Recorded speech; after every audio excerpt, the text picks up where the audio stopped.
సంవత్సరాల అనుభవం ఆంధ్ర, తెలంగాణ, కర్ణాటక, తమిళనాడులో లక్షల మంది నమ్మకమైన కస్టమర్ల సంతోషాలకు నిలయమైన మీ నివాసానికి అందమైన చిరునామా. మొత్తానికి పవన్ కళ్యాణ్ గారు ట్రైలర్ రిలీజ్ చేయటం, అంజనమ్మ గారు చేయటం, ఇదంతా కలిపి వాళ్ళు ఓన్ చేసుకున్నారు. ఎగ్జాక్ట్లీ. ఈవెన్ జనసేన కోమటిరెడ్డి వెంకటరెడ్డి గారు వచ్చి కూడా అన్నారు, ఉమ్, ఈ మూవీని రాజకీయాలకు అతీతంగా అందరికి చూపించారు, మీరు ఉమ్, అందరు అప్రిషియేట్ చేశారు. ఉమ్, సో ఇదే వెరీ గుడ్ థింగ్. నేను కూడా చెప్తున్నాను, నేను కూడా చూస్తాను మూవీ. నాకు నచ్చింది, ట్రైలర్ నచ్చింది, చూస్తుంటే సాంగ్స్ చాలా బాగున్నాయి అని తను ఎప్పుడు లేని విధంగా ఒక 2 hours స్పెండ్ చేశారు. ఉమ్, 2.5 hours ఆ రోజు ఆ ఆడియో చూస్తే మీకు అర్థమై ఉంటుంది. అవును. సో ఇదంతా బాగుంది, చాలా హ్యాపీగా వెళ్ళిపోతుంది, రిలీజ్ కూల్గా అవుతుంది, మైత్రి మూవీ మేకర్స్ లాంటి వాళ్ళు చేస్తున్నారు, పవన్ కళ్యాణ్ గారు ట్రైలర్ రిలీజ్ చేయడం అంతా బాగుంది. కానీ ఆ ప్రభాస్ గారితో ఆ కాంట్రవర్సీ ఏంటి?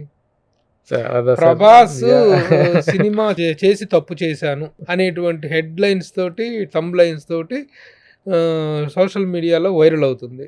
ఎగ్జాక్ట్లీ అదేంటి, ప్రభాస్తో సినిమా చేయటం అంటే ఎవరైనా ఎగిరి గంతేస్తారు, ఆనందపడతారు, హ్యాపీగా ఉంది కదా సార్. కదా.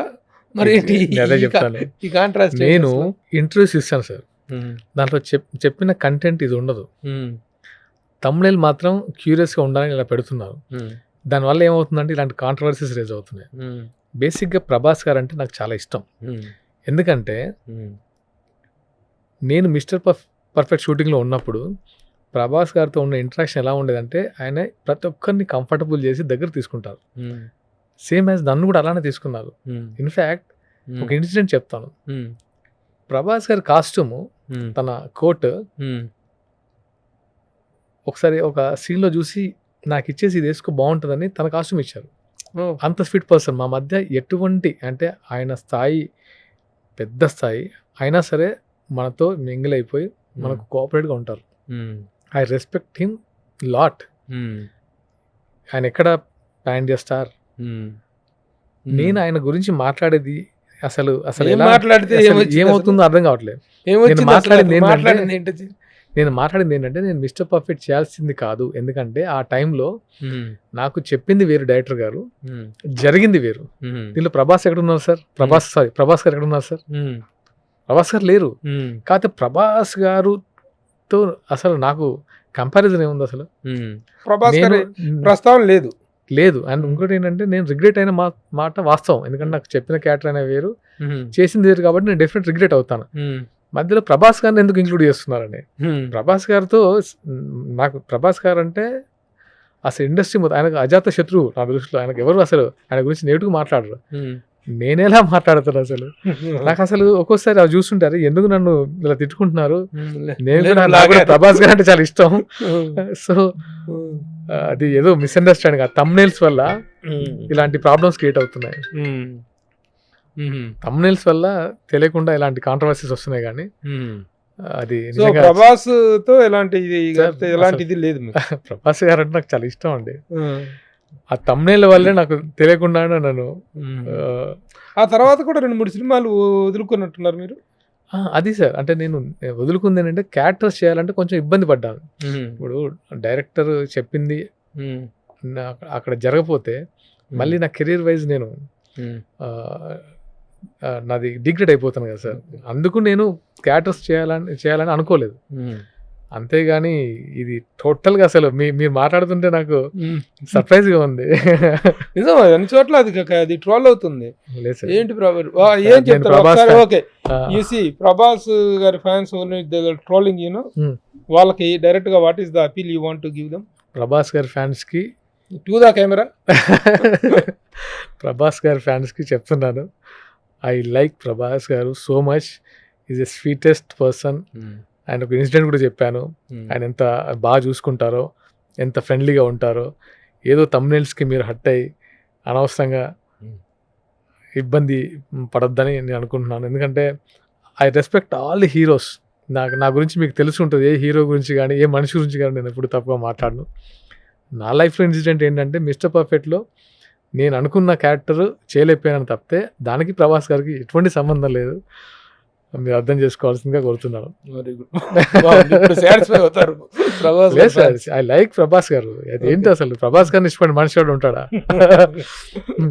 సరే, అందరూ అయిపోయింది, మెగా ఫ్యామిలీ మొత్తం అయిపోయింది.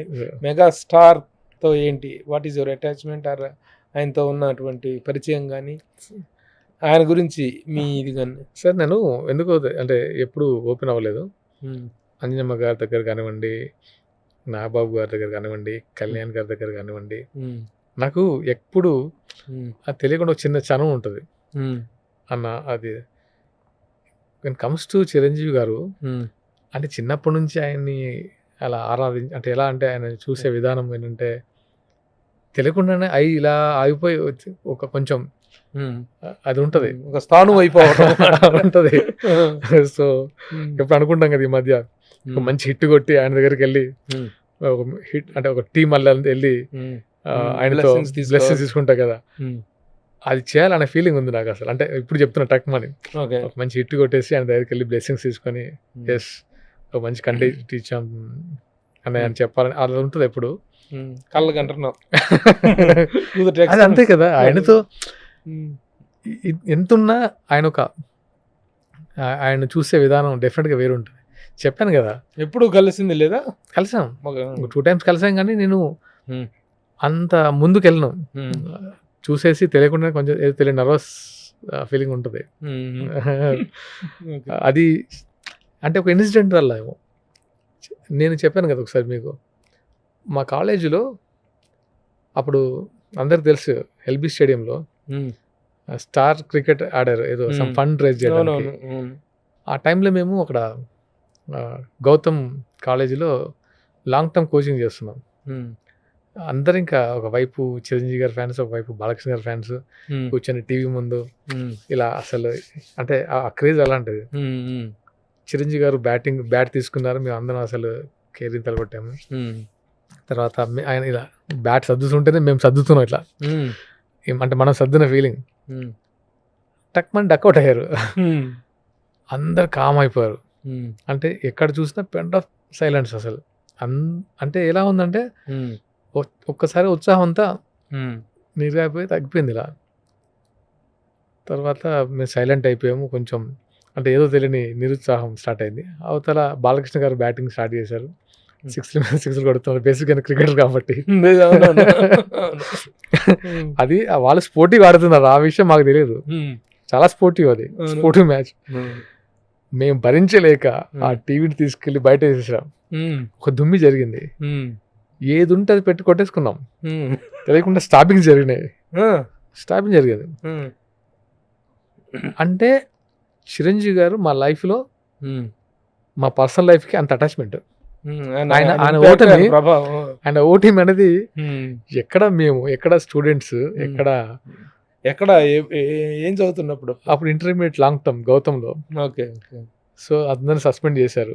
ఇంటికి వెళ్ళాము, ఏమైందంటే సస్పెండ్ చేశారు. దేనికంటే ఇలా అంటే అరే మీరు చదువుకోవడానికి పంపించామా అంటే అంత మళ్ళీ ఫ్రెండ్స్ కలిసి ఇంట్లో తిడతారు, అవసరం లేదు, చిరంజీవి ఇంతే. అప్పుడు చిరంజీవి అంటే చిరంజీవి అంతే. అలా చూసి ఆయన అలా, ఇప్పుడు ఆయన కళ్ళ ముందుకు వచ్చేసరికి ఆయన కనబడితే ఒకలాగా తెలియదు. డెస్టినీ సార్, నేను అప్పుడు అనుకోలేదు. సుమన్ టీవీలో మీ పర్సనల్ అండ్ బిజినెస్ ప్రమోషన్స్ కోసం కింది నెంబర్కి కాంటాక్ట్ చేయండి.